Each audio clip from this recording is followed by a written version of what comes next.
Coastal Resources Management Council semi-monthly meeting to order. Today is Tuesday, February 27, 2024. I would ask that the record reflect the council members that are present, as well as staff members from CRMC that are in attendance this evening. First matter on our agenda will be approval of the minutes of the previous meeting, that being January 27.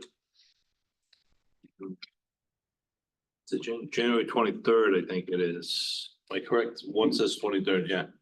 January 23rd, 2024. I know they've been disseminated.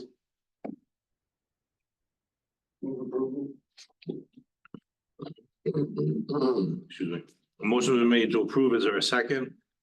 Second. Motion made and seconded. Any discussion? Hearing none, all in favor say aye. Aye. Anyone opposed? Motion carries. The minutes are approved. Subcommittee reports. There are no subcommittee reports tonight, Mr. Chair. Staff reports. Yes, I have a couple items to bring the council up to speed on, Mr. Chair. First off, in front of you, I passed out what our outreach coordinator and geologist have put together on erosion frequently asked questions. As you all know, we've had three pretty severe storms this past winter, almost back to back, mid-December through January, that resulted in a lot of erosion of the, particularly the South Shore, but quite a few other areas in the bay as well. And so we've gotten several types of inquiries, whether they be phone calls, emails, general questions on what can we do? What happens with this erosion? What's the CRMC going to do? What are its policies on this particular activity or that activity? And what you have in front of you is a 6-page frequently asked question packet that we have since put up on our website, but I thought I'd bring it here to share with you all. Staff did an excellent job of synthesizing the science into very easily digestible information that everybody can understand. So I'm very happy that we've been able to do that and get the word out. We have also, I think I mentioned this at the last meeting, we have actually officially applied to NOAA for a grant for the marine debris authorization funds. And that marine debris application is going to target the derelict creosote pilings that are on either side of the Point Street Bridge, Upper Providence River. So that application was just filed on Friday. And staff did a great job putting that together. We look forward to getting a positive approval on that. We are also, if you remember, we are also meeting with various towns up and down the coast to talk about the shoreline lateral access legislation that was passed last session that resulted in a more definable area in which the public can exercise their constitutional rights along the shore. And that would be 10 feet above the most noticeable, the most recent rack line, if you will. So we've met with the South County towns back before the holidays, and we just last week met with the Environment and Jamestown towns this past Wednesday to do the same thing. We met the town managers, the police departments, and explained the intent of the legislation and how it's a big educational exercise at this point that DEM, CRMC, and the Attorney General, which were the three agencies targeted in the legislation, are working with these parties to get them to understand what the public can do along the shore relative to the statute. Our next outreach effort for that task is to actually set up meetings with private property owners, commercial property owners along the shore, because as you can imagine, they might have a different interpretation or expectation of what the public can and can't do in those areas. So we're making a concerted effort to get the word out on what the intent of that statute is. And again, we'll be holding more meetings along those lines. That said, we'd like to take that same information up to the State House and explain to any representative or senator that might be around on May 9th at 3 o'clock. We want to present to them what we're doing on that shoreline lateral access bill, how we're reaching out, and some of the issues that we've come across. We also want to talk about the erosion issues that we've all experienced these past couple of weeks, things along those lines. We have a great public access program in the works. We're trying to expand what we do with public access at CRMC with not only the perpendicular access that the subcommittee does great work in designating rights of ways, but also what the shoreline lateral access bill is trying to accomplish, how those two are married to get the public to get down to the shore and what they can do. And also to have the agency have more of a comprehensive look at how it handles public access in a forward-thinking manner. So we're looking at ways to show the folks up on the hill across the street what the CRMC is up to along the public access lines. And then lastly, while we have not had a number or are currently not in the review process for offshore renewable energy projects, what we've had, as you will remember, many, about 18 to 24 months worth of almost back-to-back applications on wind projects out in the federal waters. We don't have any right now, but you all remember that we had a Fishermen's Advisory Board that resigned due to their position that they weren't getting enough input into the process. So we've reached out to the Commercial Fisheries Research Center at it's seated at URI, and have set up a meeting with them for next week to find ways to better engage the commercial fishing community into our review process for renewable energy projects. So I can bring you up to speed on how that meeting goes at our next council meeting. A lot there to unpack. Mr. Chair, if there are any questions, I'm more than happy to answer. Just, you know, I don't know if this is appropriate or not, but you've got a big surge of work that has come through, especially because of the storms and stuff. How's that impacting the staff? And you know, you need more help. How do you get through that? Wow. Are you able to get consultants or whatever, you know, people to come in to help on it, or how do you do that? So we expected a flood of applications. What we got is a flood of phone calls, and what can we do? We've got a substantial amount of applications. I won't say that it overwhelmed us, but staff have had historically these last several years a larger than average workload. This added to it, no doubt, but we didn't get a deluge, if you will. We did answer these questions that we mentioned here in the facts, frequently asked questions, by telling folks, look, you were in a waiting pattern, essentially. The beaches will come back, the sand will come back. If you want to bring sand in now, which were a lot of the questions, and try to reestablish your dunes and try to put some sort of natural protection up there, it would probably be wasted money because storms will continue throughout the winter and remove what you just placed. So we're in a wait and see pattern. We worked with all the DPWs, especially in the South County towns, to scrape up that sand that was pushed over the dunes, maybe into the roadways and parking lots, and literally stockpile them until probably April time. And when that happens, when the spring is here and now we start the summer season, screen that sand and then put it back on the shore. We tell the homeowners the same thing. So we've done a lot of education and a lot of outreach. Still got applications, but I won't say that they have overwhelmed us with those applications. At this point. And the applications, I guess, aren't holding up anything critical. They're scheduled to be worked on and all. Oh, they're being worked on by staff. Yeah. Sounds like you're doing a lot of outreach and communications. A lot. And that's solving a lot of your problems. Yeah, I want to answer your first question is no, we don't have enough staff and we don't. Yeah. We could use more, and I wish I could point to this to say we need more. Yeah. But what we do need more of is an understanding that the natural processes are going to. They're going to get worse. They're going to get worse. They're going to be, as we're experiencing more frequent storms, more intense storms. And we are looking at long-term erosion mitigation issues generally.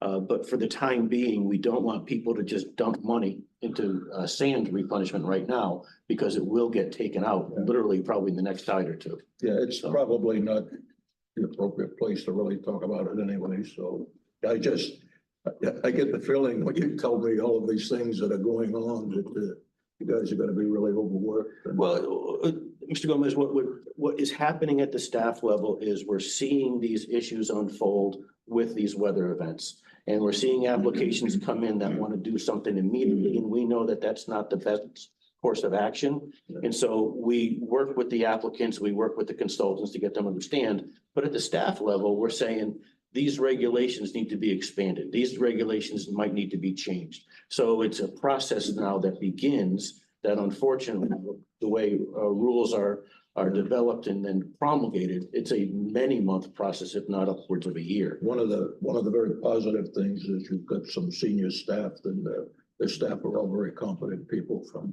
my viewpoint, and that helps a lot. And they seem to be able to work together well. I appreciate that very much. Some of them are right here now, and the new staff, as you all know, we've experienced quite a few retirements in the past handful of years. The new staff that have come in are very excited for them. They're very competent and able. So we've got a good staff, got a good crew. Thank you. Thank you. Any other questions of Jeff? No, okay. We get into our applications. First matter is an application requesting extension to CRMC Assent. That's bearing number 2013-10-012. It's the I-195 Redevelopment District Commission. It's a request for a 10-year extension of the CRMC Assent to implement the I-195 Redevelopment District Commission Stormwater Master Plan. Representatives from the applicant here on that. Please come forward to the table. Who has this stuff? What you can do. Yeah, Mr. Lucia, you have this one for staff? yes, I'll just basically read the memorandum that I had wrote and extra information I can give you. So this is for the I-195 Redevelopment District Commission, and they're requesting a 10-year extension to their Redevelopment District Stormwater Master Plan that was approved in November 19th, 2013. The assent will expire on July 1st, 2025. That was a 10-year assent. The district consists of 21 parcels. 14 are left to be permitted, as I understand. And per stipulation number 8 of the assent, an additional 10 years are being requested to complete the build out of the parcels. That stipulation number 8 says the build out period for 21 parcels within the district is expected to exceed the 7 years and is considered by the CRMC to be a large scale project. Accordingly, the CRMC assent for the Stormwater Master Plan should be valid for a period of 10 years, which it was. The council may grant an assent extension for the Stormwater Master Plan at the request of the permittee for an additional 10-year period in accordance with CRMC Management Procedures Rule 5.12. The permittee must file the assent extension request with the CRMC 60 days prior to the expiration of the initial assent. There has been no substantive CRMC regulation changes since the issuance of the assent that would impact these parcel developments, and therefore staff has no objections to issuance of the 10-year extensions. Please note that DM has issued a water quality certification extension already. So that pretty much covers what they want to do. Any questions of Rich from council members? Maybe just Sure. clarification for the state. If we approve the extension, is it a 10-year extension from our approval or from July 1st, 2025? As I understand, it's July 1st, 2025. That's it. Okay. Gentlemen, for the record, if you could identify yourselves. Yeah, I'm Patrick Dowling with Fussin O'Neill. We're the engineer working with the 195 Redevelopment District. And Charles Rogers from Lock Lord, we're the attorneys for the 195 Redevelopment District. Are you representing them? Yes, Okay. Do they have anything that they'd like to add? please give us the extension.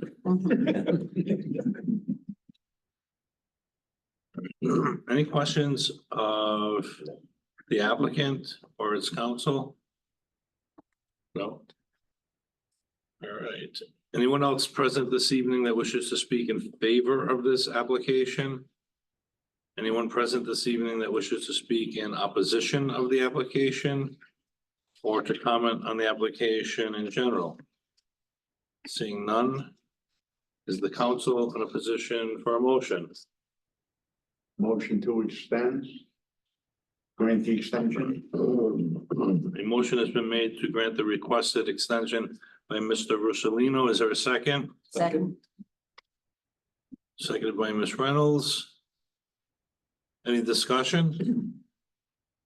Hearing none, I'll poll the council. Mr. Izzy? Aye. Mr. Gomez? Aye. Mr. Russolino? Aye. Mr. Gagnon? Aye. Ms. Reynolds? Aye. I too, Raymond Coir, vote aye. The application for the extension request has been granted unanimously. Thank you. Thank you, guys. Thank you very All much. right, be well.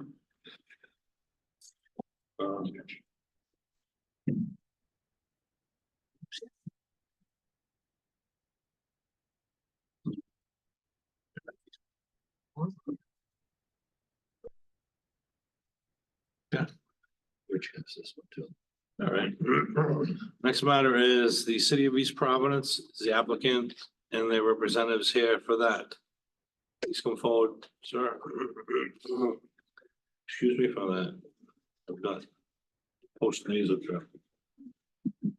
This is an application bearing 2023-06-125, City of East Providence.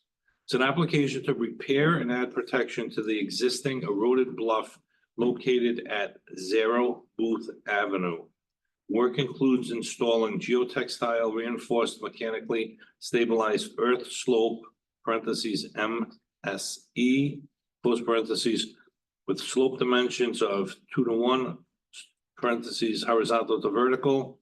The MSE slope will present a natural slope, i.e. no man-made structure will be visible. The design allows for implementing native vegetation combined with core logs, jute mat reinforcement, which will satisfy slope stability requirements. This will restore the toe of the slope to its approximate historic position and will provide the desired protection for Booth Avenue and its utilities.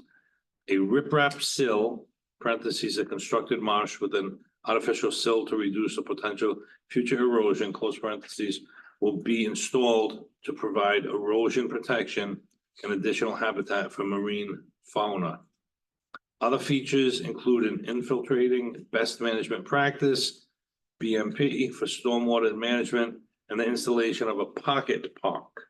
It is located at Plat 13, Lot 9, Booth Avenue, East Providence, Rhode Island. And Mr. Lucia, you have this one as well?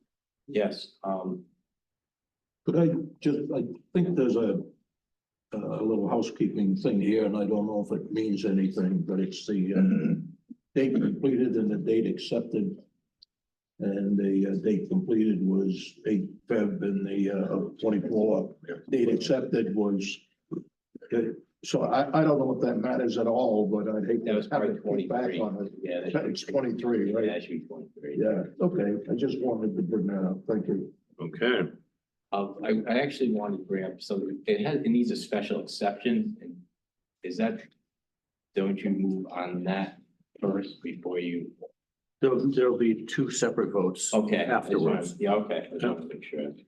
I'll just describe the project. The existing bluff that is being protected runs along Booth Ave, which is lined with single-family dwellings, and it also has numerous utilities within the road and also overhead electrical.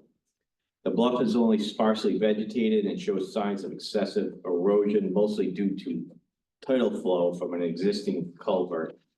The bluff is in critical condition of failure, and shoreline protection is absolutely necessary to stabilize this bluff. The project requires a special exception since structural shoreline protection is prohibited abutting type 1 waters. Staff opinion is that it meets the special exception criteria. Specifically, it serves a compelling public purpose that benefits the public as a whole. Additionally, the project includes a small pocket park and available to the public providing access points and benches. Based on view of the project, staff recommends approval of the project. Any questions of Mr. Lucia? Gentlemen, if you could identify yourself, please. Derek Hopkins, Wright Pierce, we're Sorry, the, I can't hear you. Derek Hopkins with Wright Pierce, we're the engineers of record. Eric Scadberg, city engineer for East Providence.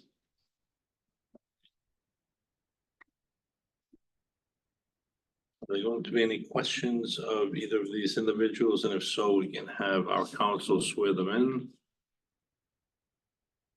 Sir, would you please raise your right hand? Do you swear or affirm to tell the truth, the whole truth, and nothing but the truth, so help you God? I do. Will you please state and spell your name for the record? Derek Hopkins, DERICKHOPKINS. And sir, would you please raise your right hand? Do you swear or affirm to tell the truth, the whole truth, and nothing but the truth, so help you God? I do. And will you also please state and spell your name for the record? Eric Scadberg, ERIKSKADBERG.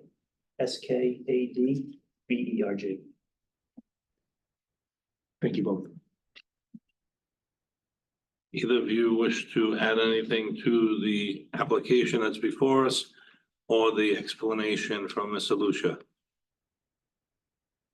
No, city feels this is a very important project. We have a number of utilities in the road, sewer, water, gas. There's overhead utility lines on that side of the bluff, so we're looking to protect our assets. Anything for yourself, Mr. I Hopkins? don't have anything else to add now. Any questions from council members? Just one, and I see that, well, that there were two issues that had been proposed and removed. One was how you're gonna do the toll protection, and the other was the oyster castle. And I was just wondering what the oyster castle was and how you replaced it. What was it going to do for it? And I know it's been removed out of the present plan. I'm just, Yeah, so the oyster castles, they're basically interlocking precast concrete blocks that would allow oysters to latch on and grow. But I think on the recommendation of staff that the saltwater, the salinity in that area wasn't high all right, enough to support that growth, so. then I understand it, then thank you. Any questions? Salinity issue like this. No. All right. Sounded like it, but I do. Anyone present this evening to speak in favor of the special exception and or the application? Anyone wish to speak in opposition? Close public comment on that. Is the council ready for a motion as it relates to the special exception? I move approval of the special exceptions. Second, Does it have to be more detail over it? Mr. Gagnon, is that based on the staff report testimony before the council tonight, as well as the materials submitted with the application? Yes, correct.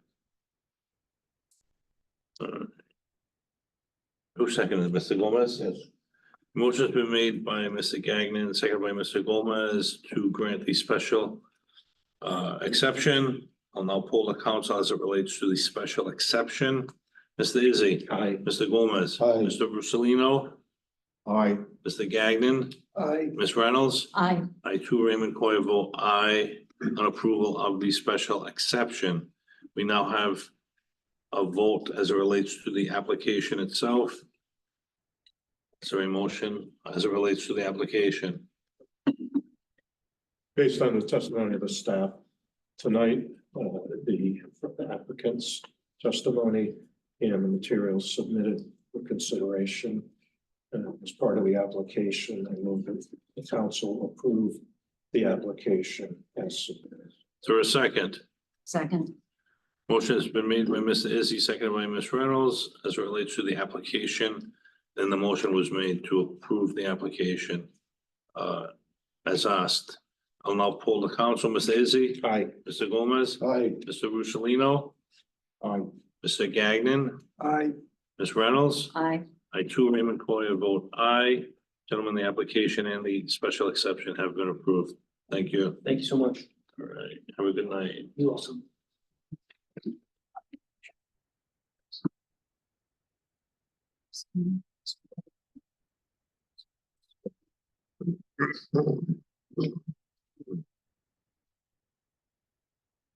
Brings us to our next application, and it's an application that has been sent to public notice and before the council for review and action.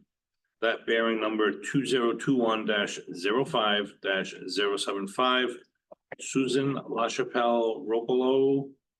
It's an application to construct and maintain a residential boating facility in an area of submerged aquatic vegetation consisting of a 4-foot by 58.3-foot fixed pier, 4-foot by 20-foot terminal L, and a 120-pound tender lift, 1,200-pound tender lift.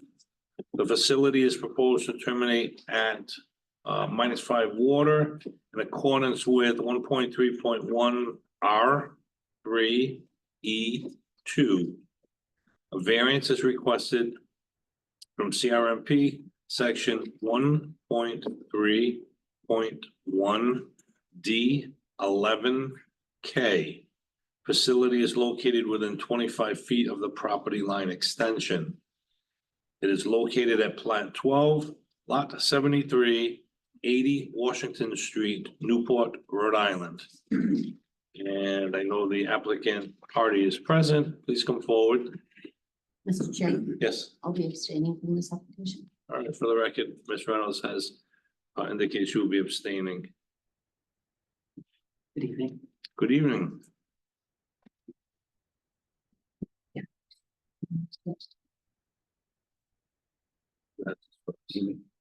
Ms. Silva has this for us. If you could kindly give us an explanation. Yes, thank you, Mr. Chair. Before we start, another date housekeeping on our decision worksheet.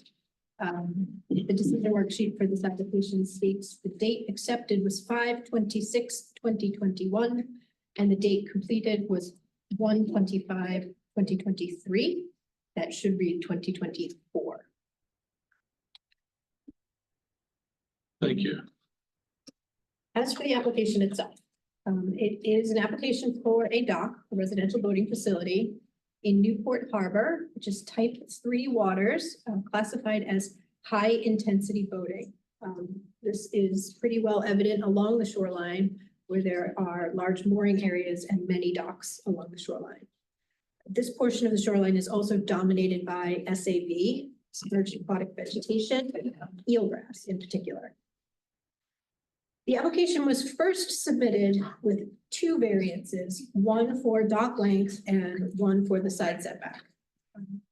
It was sent to notice, objections were received.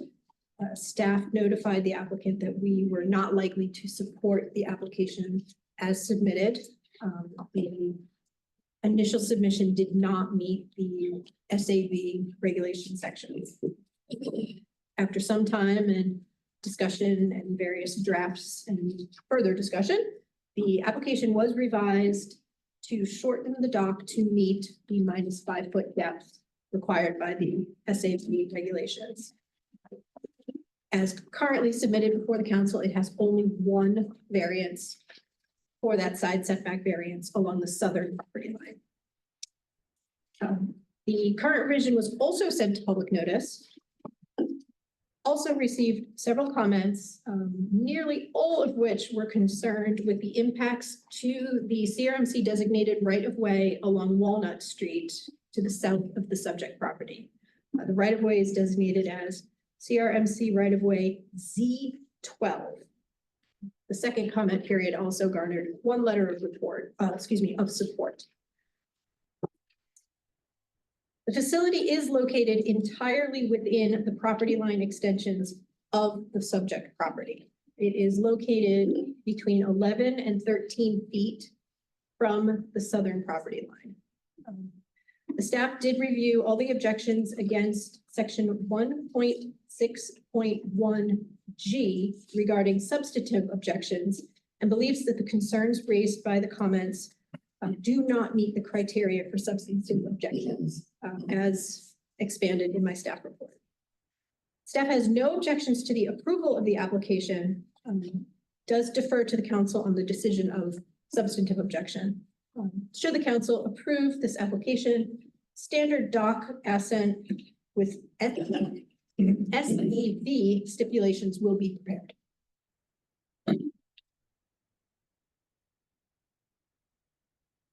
Any questions of Ms. Silva from the council? I just had a question on, the letter from the city of Newport. It referred to the facility as a touch and go dock. But there's gonna be a boat lift, is that? Correct. Docks over SAV are required to be utilized for touch and go purposes only.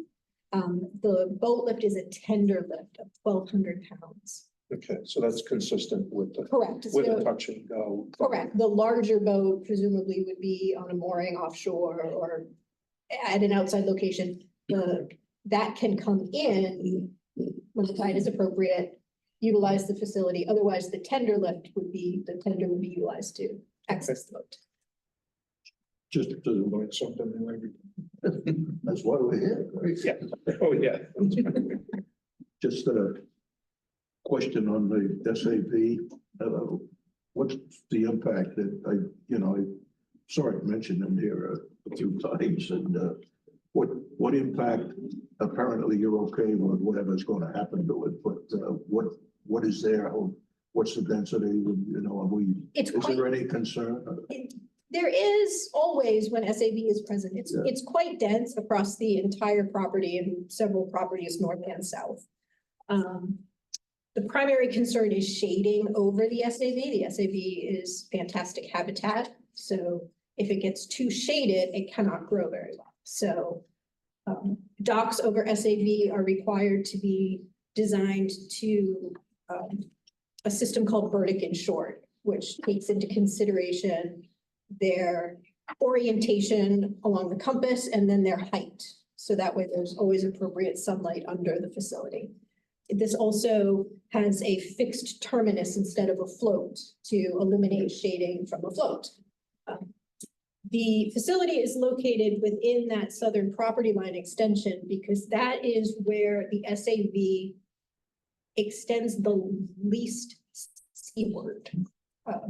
At least right now, the edges are pretty movable, but right now, the terminus would actually be in an area that does not currently support SAV.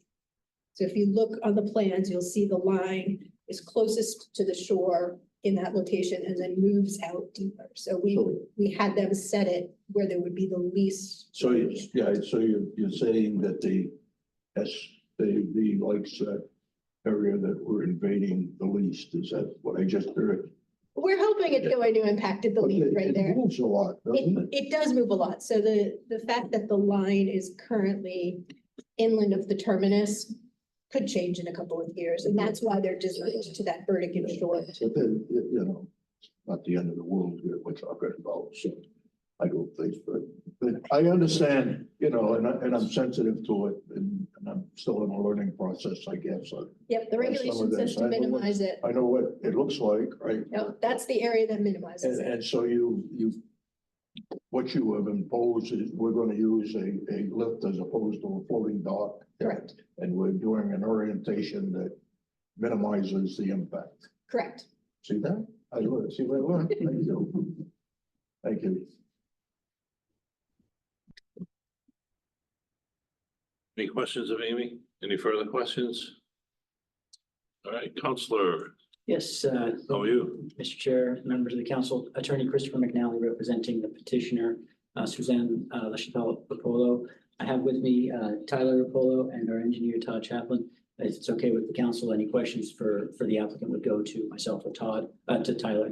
In addition to what Ms. Silva has said about the application, just bring it to the board's attention that this application has been in the works for many years and has received an awful lot of sunlight from public hearing at waterfront commissions in Newport, having voted for it unanimously 3 times, planning board never having had an objection, and then finally able to achieve a letter of no objection from the city council most recently.